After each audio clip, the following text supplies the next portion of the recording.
तो ये जो पीछे आप देख रहे हैं अलकापुरी, यहाँ पर अलक और नंदा दो नदियों का संगम होता है। उनके संगम के बाद में ये अलकनंदा नदी बनती है और नीचे जाकर गंगा नदी से मिल जाती है। अलकनंदा और भागीरथी मिलकर गंगा नदी बनाते हैं। और पीछे जो पर्वत है उसका नाम है वासुकी पर्वत।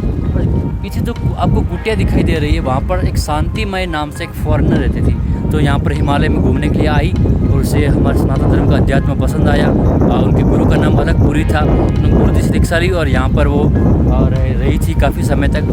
हमारे साथी और संत महात्मा नाश्ता कर रहे हैं, विश्राम कर रहे हैं और हम फिर आगे चलेंगे अलकापुरी ग्लेशियर की ओर। जय बद्री नारायण।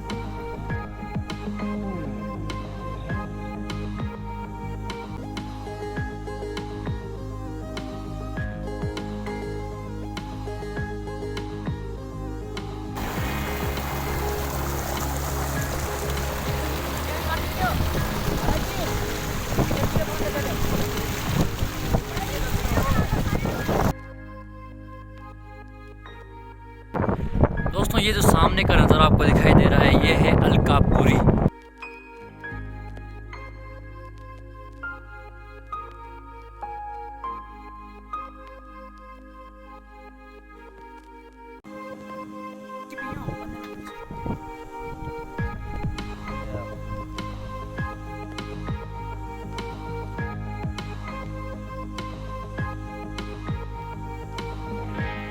तो जी भाई साहब, इन सुंदर हिमालय के बीच के अंदर हमारे साथी और संत महात्मा नाश्ता कर रहे हैं, विश्राम कर रहे हैं और हम फिर आगे चलेंगे अलकापुरी ग्लेशियर की ओर। और उस तरफ आपको जूम करके दिखाता हूँ, उस तरफ वसुधारा झरना हम पहुँच चुके हैं लगभग, लेकिन वापस घूमकर वापस आएंगे तब हम उसके थोड़ा नज़दीक जाएंगे। ये देखिए कितना शानदार झरना, कुबेर मुकुट के नहीं, कुबेर मुकुट आगे वाला पहाड़ है, इस तरफ से ये नारायण पर्वत से आ रहा है, वो है वसुधारा झरना। वाह, अति सुंदर, शानदार, गजब, अद्भुत, अविश्वसनीय। भाई साहब शब्द नहीं है मेरे पास, शब्द खत्म हो चुके हैं। और मैं थोड़ा सा आगे आ गया हूँ और वहाँ पर हमारे साथी विश्राम कर रहे हैं। ओह भाई साहब, भाई हिमालय में मैंने ये चीज़ें काफ़ी देखी है। ये क्या है, पौधे जैसा लग रहा है कुछ, लेकिन ये क्या चीज़ है, किस चीज़ का पौधा है, प्लीज़ आप कमेंट में ज़रूर लिखिएगा। यहाँ पर पत्थरों के बीच में भी देखिए छोटे छोटे पौधे उग जाते हैं। ये है तो पौधे ही या कुछ शैवाल होंगे, बाकी कहीं कहीं पे पत्थरों के बीच में से भी पौधे निकले हुए हैं। ऊपर शानदार कितनी सारी बर्फ़ है भाई साहब। विश्राम और अल्पाहार करने के बाद में महात्मा जी आ रहे हैं और आगे बढ़ रहे हैं अलकापुरी की तरफ। जय बद्री नारायण।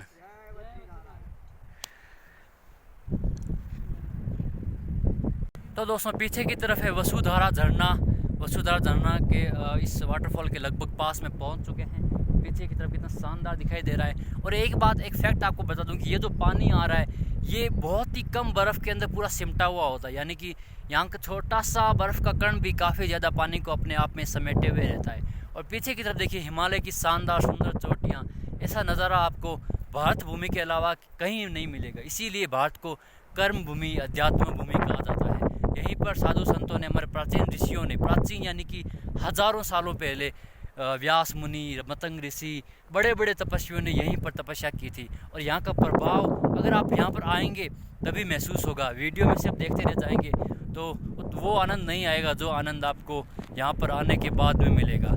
तो इस तपस्वियों की भूमि में, बद्रीनाथ में, इस हिमालय की गोद में आइए और आनंद उठाइए, प्रकृति का साथ में अध्यात्म का भी। एक बात कहने वाली है कि यहाँ पर रास्ते काफ़ी आसानी है। जो पगडंडियाँ हैं यहाँ के चरवाहे यहाँ पर जाते हैं भेड़ बकरियों को चराने के लिए, तो काफ़ी आसान पगडंडियाँ हैं। उस तरफ बद्रीनाथ की तरफ गए थे, उस तरफ, और बाकी जगहों पर काफ़ी मुश्किल है, काफ़ी भीड़ भाड़ भी है, काफ़ी खच्चर भी है।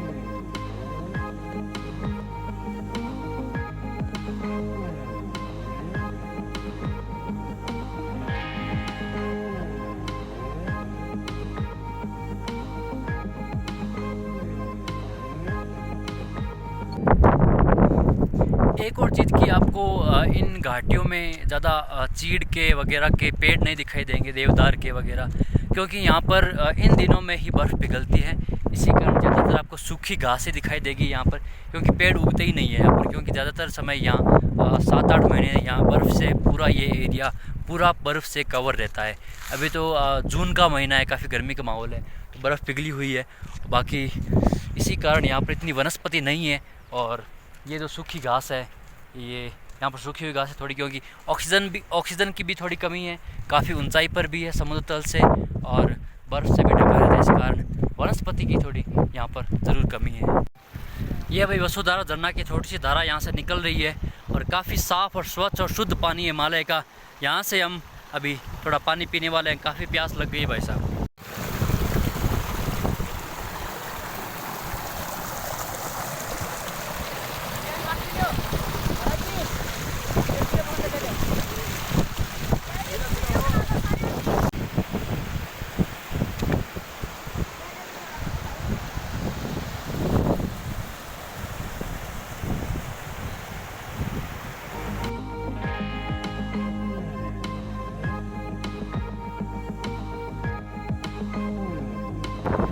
दोस्तों, ये जो सामने का नज़ारा आपको दिखाई दे रहा है, ये है अलकापुरी।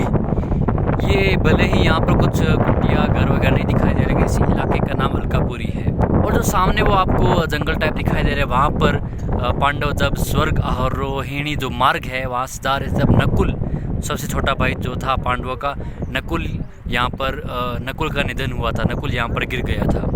और आगे जाएंगे तो अर्जुन भीम वो भी गिरे थे, उनकी भी अलग अलग जगह हैं। इसे लक्ष्मी वन कहते हैं, और ये पूरा एरिया है अलकापुरी। तो ये जो पीछे आप देख रहे हैं अलकापुरी, यहाँ पर अलक और नंदा दो नदियों का संगम होता है। उनके संगम के बाद में ये अलकनंदा नदी बनती है, और नीचे जाकर गंगा नदी से मिल जाती है। अलकनंदा और भागीरथी मिलकर गंगा नदी बनाते हैं। और पीछे जो पर्वत है उसका नाम है वासुकी पर्वत। पीछे जो आपको कुटिया दिखाई दे रही है, वहाँ पर एक शांतिमय नाम से एक फॉरेनर रहती थी, तो यहाँ पर हिमालय में घूमने के लिए आई, और उसे हमारे सनातन धर्म का अध्यात्म पसंद आया। उनके गुरु का नाम अलकपुरी था। उन्होंने गुरु जी से दीक्षा ली, और यहाँ पर वो रही थी काफ़ी समय तक। लेकिन धीरे धीरे बाद में उसको मौसम सूट हुआ नहीं यहाँ पे, सो वो वापस, हमें आइडिया नहीं कहाँ चली गई, वापस यहाँ से चली गई। अभी इस कुटिया में कोई दूसरे महात्मा लोग रहते हैं। ये है नज़ारा भाई साहब। और ये जो ग्लेशियर है पीछे वाला, ये अलकपुरी ग्लेशियर है। ये पूरा अलकापुरी का एरिया है, वो लक्ष्मी वन है जहाँ पे नकुल ने अपने प्राण त्यागे थे। और ये पूरी हिमालय की शानदार चोटियाँ।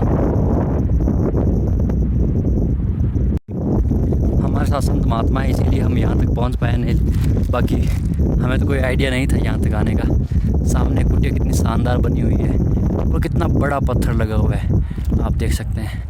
और ये शायद खेत होंगे, पूछता हूँ आगे जाके उनसे कि भाई ये किस चीज़ की फसल है यहाँ पे।